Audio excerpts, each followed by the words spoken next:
Let's explore.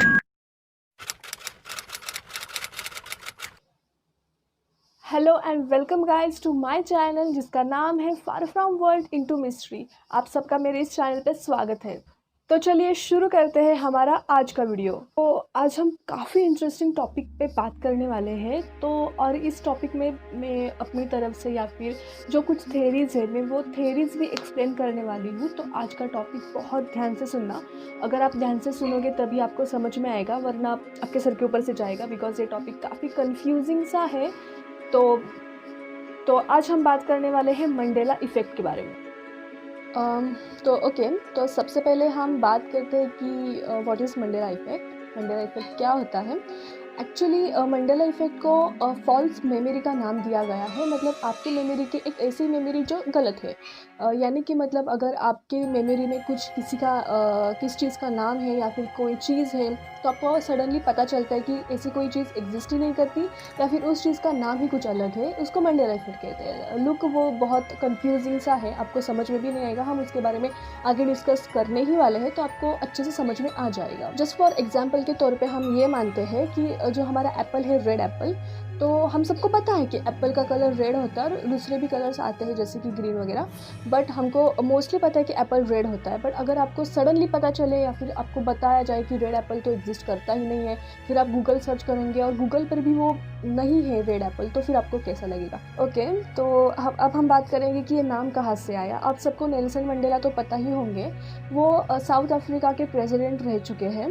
तो 5 सितंबर 2030 को उनकी मौत हो गई थी। मतलब पर वहाँ के कुछ लोग ऐसे क्लेम करते हैं कि उनकी मौत 1980s में ही उनकी मतलब मौत हो चुकी थी। और कुछ लोगों ने ये भी कहा है कि जब वो 1890 में मरे थे तब उनकी न्यूज़ भी उन्होंने टीवी पे देखी थी, उनकी अंतिम यात्रा भी उन्होंने टीवी पे देखी थी। तो ये सारी चीज़ें हुई थी। तो अगर ये कुछ थोड़े से लोग कहते या फिर 10-12 लोग, तो कोई विश्वास नहीं करता, बट बहुत सारे लोग ये क्लेम कर रहे थे कि नहीं, हमने उनकी मौत 1980 में ही देखी थी। तो उन लोगों में American famous writer Fino groom, उनका भी नाम शामिल था। उन्होंने भी यही कहा था कि उन्होंने भी 1980s में नेल्सन मंडेला की मौत की न्यूज़ देखी थी और उन्होंने भी न्यूज़ चैनल्स पे उनकी अंतिम यात्रा के बारे में भी देखा था। उनमें इतने सारे लोग एक ही बारे में डिस्कस कर रहे, तो कुछ तो अलग बात होगी ना, उसमें कुछ तो बात होगी। तो फिर उसके बाद बहुत सारे लोग सामने आए, फिर इंटरनेट प्लेटफॉर्म पे फिर वो लोग बोलने लगे कि एक्चुअली हमारे साथ भी ऐसे बहुत सारी बातें हुई थी, हमारी मेमोरी में कुछ अलग बात थी और एक्चुअल में वो कुछ अलग ही निकली, ऐसा मतलब बहुत सारे लोगों ने कहा। फिर उसके बाद उसको मंडेला इफ़ेक्ट का नाम दिया गया। तो हम बात करेंगे मंडेला इफ़ेक्ट के बारे में, उसके पीछे की थ्योरीज़ के बारे में, और ऐसे कौन कौन से प्रूफ है जो साबित करते हैं कि ये मंडेला इफ़ेक्ट है। तो हम पहले छोटे एग्जाम्पल्स से शुरुआत करेंगे, फिर हम बड़े एग्जाम्पल्स पे जाएंगे विद थेरी एंड एक्सप्लेनेशन। तो जब मैं छोटी थी ना, तब कार्टून नेटवर्क पे एक ना कार्टून लगता था जिसका नाम था लूनी टून्स। वो मुझे बहुत पसंद था, ठीक है, मैं हर वक्त वो कार्टून देखती थी। तो मैं आपको यहाँ पर दो लोगोज दे रही हूँ, एक ये लूनी टून्स है और एक ये लूनी टून्स है। तो इसमें से आपको क्या लगता है कि कौन सा वाला लूनी टून्स सही है? ये वाला? बट नहीं, एक्चुअल में ये कहा गया है कि ये वाला लूनी टून्स सही नहीं है। मतलब टून्स में डबल ओ कभी था ही नहीं, उसमें TU था। एंड अगर मैं मेरी बात करूँ तो सच में मुझे याद नहीं है कि यू था मुझे। और जिस हद तक मुझे पता है ना, तो मुझे भी डबल ओ ही लग रहा था, बट उन्होंने कहा कि हमारे सीरीज़ में कभी भी डबल ओ था ही नहीं। ठीक है, तो ये बात हुई लूनी टून्स के ऊपर। और एक कार्टून था जिसकी मैं बहुत बड़ी फ़ैन थी, पोकेमॉन। तो उसमें से पिकाचू था। तो मैं आपको यहाँ पर दो इमेजेस दे रही हूँ, ये पिकाचू और ये पिकाचू। इनमें से कौन सा पिकाचू आपको सही लग रहा है? बहुत सारे लोगों ने ये पिकाचू कहा जिसके टेल के ऊपर ब्लैक स्ट्रिप थी, और मैं भी यही कह रही हूँ कि यही पिकाचू मैंने भी बचपन में देखा था जिसके ब्लैक स्ट्रिप थी। तो एक्चुअल में ये कहा गया है उन लोगों ने कि कभी भी ब्लैक स्ट्रिप वाला पिकाचू था ही नहीं। मतलब पिकाचू की जो टेल है वो पूरी की पूरी ब्लैंक थी। मूवीज़ में भी, कार्टून में भी अभी भी पिकाचू की टेल वो ब्लैंक ही नज़र आती है। बट बहुत सारे लोग क्लाइम करते हैं कि नहीं नहीं नहीं, हमने जो देखा था ना, उसके टेल के ऊपर तो ब्लैक स्ट्रिप थी, और ये मुझे भी याद है।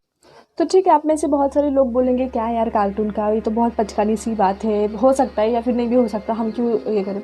तो ठीक है, हम कार्टून्स की बात नहीं करते, हम थोड़ी सी अलग बात करते हैं। अब ये कोको कोला का लोगो है। अब इस कोको कोला में से आपको कौन सा कोको कोला का लोगो सही लगता है? ये वाला, बट नहीं, कोको कोला का ये लोगो कभी था ही नहीं। उन लोगों ने कहा कि जो कोको कोला के बीच में डैश है वो AC नहीं, वो AC वाली थी। तो ये हुआ कोको कोला का एग्जाम्पल। फिर लेते हैं किटकैट का। अब इन दोनों में से, किटकैट के लोगों में से आपको कौन सा लोगो सच लगता है और कौन सा झूठ लगता है?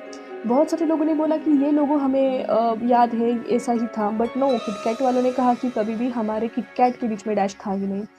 तो ठीक है, अभी हमने बात की कार्टून्स के बारे में और कुछ लोगोस के बारे में, जो कि काफ़ी छोटी सी बात है और बहुत छोटा एग्जाम्पल है और कुछ लोगों को समझ में भी नहीं आएगा। इसी बात में बहुत लोग बोलेंगे कि क्या बचकानी हरकत है, तो ठीक है, अब हम बात करेंगे कुछ अलग एग्जाम्पल्स के बारे में, तो ध्यान से सुनना। तो ओके, आप में से किन किन लोगों को निकोलस टेस्ला पता है? वो एक्चुअली किसको पता नहीं होंगे, वो इतने बड़े साइंटिस्ट हैं, उन्होंने इतने सारी डिस्कवरीज की थी। ओके, तो ना बहुत सारे ना लोग कहते हैं कि उनकी जो मौत हुई थी वो एक कार एक्सीडेंट में मौत हुई थी, ठीक है। और जब उनका कार एक्सीडेंट हुआ था तो उनकी एज ना मिड एज थी, ठीक है। और कुछ लोग कहते हैं कि नहीं, उनकी जो मौत हुई है वो उनके 87 ईयर्स ओल्ड में जब वो थे तब उनकी मौत हुई एज अ हार्ट अटैक। अगर आप गूगल सर्च करोगे तो आपको गूगल पे भी यही मिलेगा कि उनकी मौत एक हार्ट अटैक की वजह से हुई, जो कि उनकी करीबन एज 87 थी, ठीक है। तो लोग कहते हैं कि नहीं, उनकी मौत मिड एज में हुई थी, उनकी कार एक्सीडेंट की वजह से मौत हुई थी और उनकी भी न्यूज़ उन्होंने खुद देखी थी। तो फिर एक इंसान दो जगह पर कैसे मर सकता है, राइट? तो ठीक है, तो हम बात करेंगे मदर टेरेसा के बारे में। मदर टेरेसा को कौन नहीं जानता, पूरी दुनिया उनको जानती है, राइट? तो उनकी जो ये पदवी है सेंट मदर टेरेसा, ये उनको कब मिला था? अभी मिला है 2016 में। बट बहुत सारे लोग कहते कि नहीं, हम मदर टेरेसा को as a saint Mother Teresa कब से बुला रहे हैं, और उनको ये पदवी जो है सेंट मदर टेरेसा वो अभी मिली है 2016 में। तो इम्पॉसिबल है। फिर बहुत सारे लोग बोलते कि नहीं, हम बचपन से लेकर अभी तक उनके बारे में सुनते आ रहे, देखते आ रहे, तो हम उनको सेंट मदर टेरेसा ही बोलते आ रहे, तो उनको अभी अभी कैसे पदवी मिल सकती है? उनको तो बहुत पहले मिली थी। मतलब उनको जो पदवी मिली है अभी 2016 में, उनको मरने के बाद मिली। पर बहुत सारे लोग कहते कि वो मरने से पहले ही उनको वो पदवी मिल चुकी थी। अभी ये एग्जाम्पल है। और सेकंड एग्जाम्पल तो बहुत शॉकिंग है, मैं आपको बता। तो अगला हमारा एग्जाम्पल है मोनालिसा की फ़ोटो। अब मोनालिसा के बारे में कौन नहीं जानता, हर कोई जानता है। मोनालिसा एक बहुत खूबसूरत लड़की थी और उसकी पेंटिंग बनाई गई थी, राइट? बट एक्चुअल में आपको एक बात पता है, उसकी पेंटिंग इसलिए बनाई गई थी क्योंकि वो, उसके चेहरे के ऊपर कोई भी एक्सप्रेशन नहीं थे।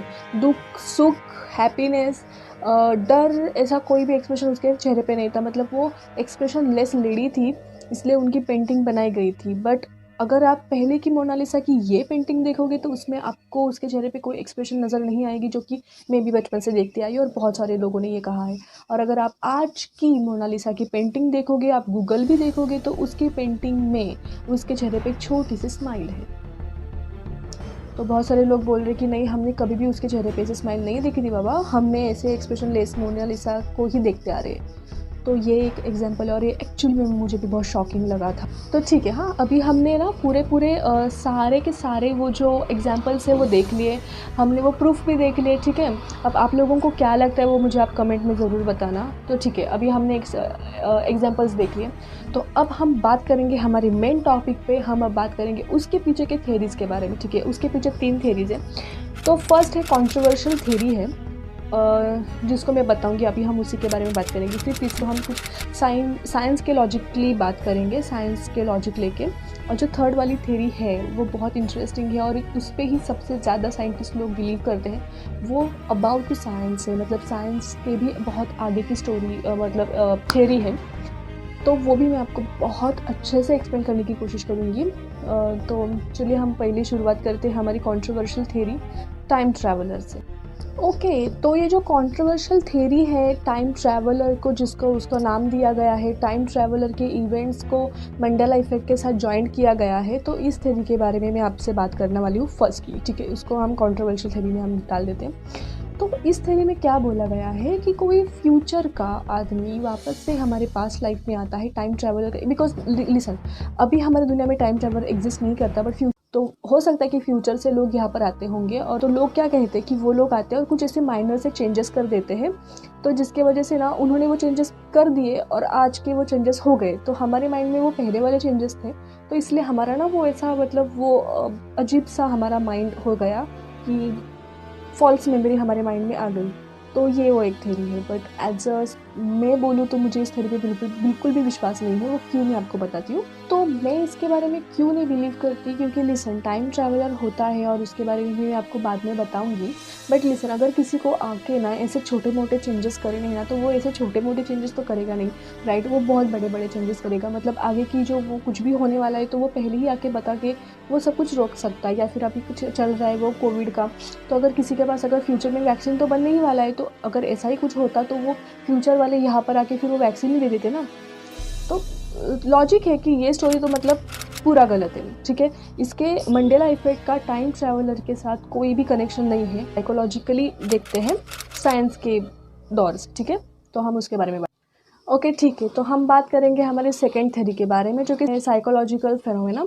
तो एक्चुअली साइकोलॉजिकल फेनोमेना में क्या बोला गया है साइंटिस्ट ने, कि अगर हम बात करें नेल्सन मंडेला के बारे में, ठीक है, तो कुछ लोगों को लगता है कि वो 1980 में ही मरे थे। एक्चुअली नेल्सन मंडेला को ना बहुत सारे लोग गांधी जी के साथ भी कंपैरिजन करते हैं, तो शायद हो सकता है कि उनके कंपैरिजन की वजह से उनके मेमोरी में वो इफेक्ट आ गया, तो उनको वैसा लगा, ठीक है। अब बात करते हैं हम निकोलस टेस्ला के बारे में। देखिए, निकोलस टेस्ला की ना बहुत बुरी तरह से कार एक्सीडेंट हो चुका था, पर वो उसमें बच गए थे। बहुत सारे लोगों ने ना तभी मान लिया कि शायद वो मर गए होंगे। तो ये हम लॉजिक यूज़ करते हैं हम साइकोलॉजिकल फेनोमेना में। बट तो इन सारी दोनों चीज़ों को ना हम मानते हैं कि हाँ बाबा, ये साइकोलॉजिकली फेनोमेना ही हो सकता है, ठीक है। हम मान लेते हैं ना कि हाँ ये वही हो सकता है। बट बाकी एग्जाम्पल्स का क्या? जैसे कि हमने मदर टेरेसा के बारे में देखा, मोनालिसा के पेंटिंग के बारे में देखा, और ऐसे बहुत सारे एग्जाम्पल्स हैं जो मैंने अभी इस वीडियो में नहीं डाले हैं। तो लोगोस के बारे में हो गया, फिर हमारे कार्टून सीरीज़ के बारे में हो गया, ऐसे बहुत बहुत बहुत सारे। तो उसके बारे में क्या, उसमें तो कोई भी साइकोलॉजिकल फेनोमेना नहीं डाल सकते कोई साइंटिस्ट। तो बहुत से कम साइंटिस्ट हैं जो इसके बारे में बात करते हैं। तो मेरे हिसाब से ये भी फॉल्स है, ये भी थ्योरी इस मंडेला इफेक्ट के पीछे मुझे नहीं लगती। तो अब हम बात करते हैं हमारी मेन थ्योरी के बारे में, जो कि अगर मैं 100 में से देखूँ ना, तो 75% साइंटिस्ट इस थ्योरी को मानते हैं। इसका नाम है पैरेलल यूनिवर्स की थ्योरी। तो ओके, जो पैरेलल यूनिवर्स की थ्योरी है ना, तो बहुत सारे साइंटिस्ट लोग पैरेलल यूनिवर्स को ना मिरर यूनिवर्स के साथ ना कंबाइन करते हैं, मतलब उसको सब बोलते हैं मिरर यूनिवर्स भी। तो आपको अगर समझ में नहीं आता तो मैं आपको बताती हूँ। अगर अभी हम जहाँ पर मतलब है ना, तो वो भी एक हम टाइमलाइन में, ऐसे बहुत सारी टाइमलाइन है, ठीक है। तो अगर हम इस टाइमलाइन में है तो हमारा यूनिवर्स इस टाइमलाइन में है। ऐसी टाइमलाइन 1, टाइमलाइन 2, टाइमलाइन 3, ऐसे बहुत सारी टाइमलाइंस है, और हर एक टाइमलाइन में एक यूनिवर्स है। जैसे कि हमारा यूनिवर्स किसी भी टाइमलाइन में हो सकता है, ठीक है। तो उसको ना बहुत सारी टाइमलाइन से, बहुत सारे डायमेंशंस है। ये कुछ बहुत ही कंफ्यूजिंग सा है। अगर आपने बचपन में फिजिक्स पढ़ा होगा, तो फिजिक्स में ना एक थ्योरी है, उसको नाम है क्वांटम थ्योरी। तो उस क्वांटम थ्योरी में क्या है, एक ऑब्जेक्ट्स के बारे में बताया जाता है, जो कि एक ऑब्जेक्ट अगर यहाँ पर है तो हो सकता है कि हर एक डायमेंशन में वो ऑब्जेक्ट प्रेजेंट होता है। अगर मैं आज यहाँ पर वीडियो बना रही हूँ, तो हो सकता है कि एक्चुअली मैं भी एक ऑब्जेक्ट हूँ, तो मैं पास्ट में भी प्रेजेंट हूँ, फ्यूचर में भी प्रेजेंट हूँ, और मैं अभी भी प्रेजेंट हूँ। तो ये होता है क्वांटम थ्योरी, राइट। तो ये एक थ्योरी है, और इस थ्योरी को ना बहुत सारे लोग मानते हैं, और मैं आपको ना बहुत अच्छे से एक्सप्लेन करूँगी, ठीक है, बहुत डिटेल टू डिटेल। अगर मुझे कमेंट में बताओ, मैं इसमें स्पेसिफिकली एक नया वीडियो बनाऊँगी, ठीक है। तो अभी हम बात करते हैं पैरेलल यूनिवर्स के बारे में। तो अगर आपको याद होगा, तो गॉड पार्टिकल नाम का ना एक पार्टिकल डिस्कवर हुआ था इन 2030 में।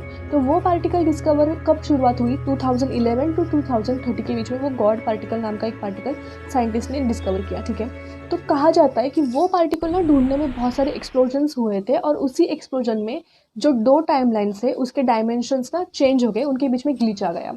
तो उस ग्लिच के वजह से ना कुछ लोग इस डायमेंशन से उस डायमेंशन में चले गए, टाइमलाइन कुछ लोगों की चेंज हो गई। तो टाइमलाइन के उस ग्लिच को और उसमें हुई उस बदलाव को साइंटिस्ट ने ना एक नाम दिया है, इंटरसेप्ट बॉडी शिफ्टिंग का नाम दिया है। अगर मतलब हम अगर दूसरे टाइमलाइन में चले गए ना, एक्चुअली वहाँ पर भी ना सेम टू सेम वैसा ही है। अगर मैं यहाँ पर हूँ तो मैं मेरे हर एक डायमेंशन में भी मैं प्रेजेंट हूँ, हर एक टाइमलाइन में मैं प्रेजेंट हूँ। आप लोग भी आपके ही तरह बहुत सारे डायमेंशन में आप प्रेजेंट हो, बहुत सारे टाइमलाइन में। बट स्पेसिफिक नहीं कि आज हम जो कर रहे हैं ना, उस टाइम में भी हम वही कर रहे हैं। वहाँ पर मैं कुछ अलग कर रही होंगी, आप लोग कुछ अलग कर रहे होंगे, राइट। आप लोग, आज मैं यहाँ पर वीडियो बना रही हूँ, आप लोग मेरे वीडियो देख रहे होंगे, पर हो सकता है कि उस टाइमलाइन में ना आप कुछ अलग कर रहे होंगे। तो ऐसा वो टाइमलाइन होता है, हम उसको पैरेलल यूनिवर्स कहते हैं उसको, ओके। मैं आपको अब एक बात बताने वाली हूँ, वो बहुत अच्छे से सुनना। शायद हो सकता है कि मेरी इस बात के बाद आप दुनिया को देखने का नज़रिया आपका चेंज हो जाए, ठीक है? तो बहुत अच्छे से और ध्यान से सुनना। एक बात आई थी, एक न्यूज़ आई थी कि 2012 के बाद दुनिया ख़त्म होने वाली है। ये तो आपने देखा ही होगा। अब बहुत सारे लोगों ने ये सोचा कि हाँ, ख़त्म होगा, बहुत बड़ा एस्टेरॉयड हमारी दुनिया से आके टकराएगा, फिर हमारी दुनिया ख़त्म हो जाएगी, या फिर बहुत बड़ी सुनामी आएगी, हमारी दुनिया पानी के नीचे चली जाएगी, फिर ख़त्म हो जाएगी, या फिर कुछ तो ऐसा होगा जो हमारी दुनिया, सूरज ही निकल लेगा, फिर हमारी दुनिया ख़त्म हो जाएगी। इससे मतलब बहुत सारे लोगों ने ना अपने अपने मन से वो बातें बनाई कि हमारी दुनिया किस तरह से ख़त्म होने वाली है।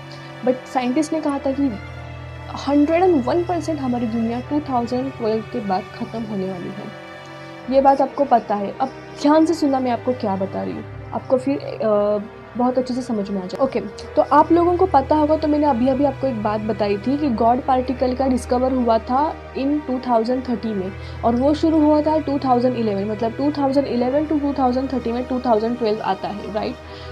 साइंटिस्ट ने कहा था कि 2012 में दुनिया ख़त्म होने वाली है। मैंने आपको कहा था गॉड पार्टिकल ढूंढने के लिए बहुत सारे एक्सप्लोजन्स की भी प्रक्रिया हुई थी, और उसके बीच में टाइम लाइन्स भी चेंज हुई थी, ग्लिचेस आए थे, और उसके वजह से टाइम लाइन के डायमेंशंस पे भी प्रभाव पड़ा था, और उसके वजह से टाइम लाइन्स एक्सचेंज हुई थी, ग्लिचेस हो गए थे, और उसके बीच में बहुत सारे ग्लिच आ गए थे। तो कहीं ऐसा तो नहीं हुआ एक्चुअल में हमारी दुनिया ख़त्म हो, टाइम लाइन में जी रहे हैं, ठीक है?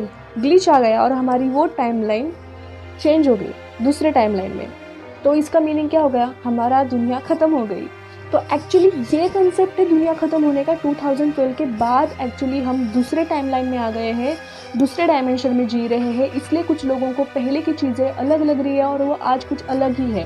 रिसर्च किया, ठीक है, मैंने बहुत सारे वीडियोस देखे, मुझे भी विश्वास नहीं हुआ था, मैंने गूगल पे जाके देखा है। मानो तो मेरा पैरेलल यूनिवर्स की ये थ्योरी मंडेला इफेक्ट के साथ एकदम परफेक्टली फिट है। मैं ये थ्योरी एकदम सच है। हमारी टाइमलाइन स्विच हुई है, हमारी टाइमलाइन जो पहले थी 2012 के पहले की, वो अब चली गई है। हम दूसरे डायमेंशन में जी रहे हैं, हम दूसरे टाइमलाइन में आ गए हैं, इसलिए कहा गया था कि दुनिया ख़त्म होने वाली है।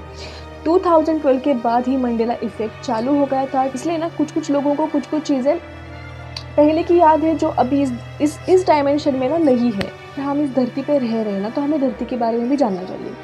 इसका मतलब ये नहीं कि हम बचपन से जानते आ रहे हैं कि धरती में कितने लेयर्स होते हैं, कौन कौन से मौसम होते हैं। अरे वो तो बेसिक से भी बेसिक बात है, बहुत बहुत कम नॉलेज है वो।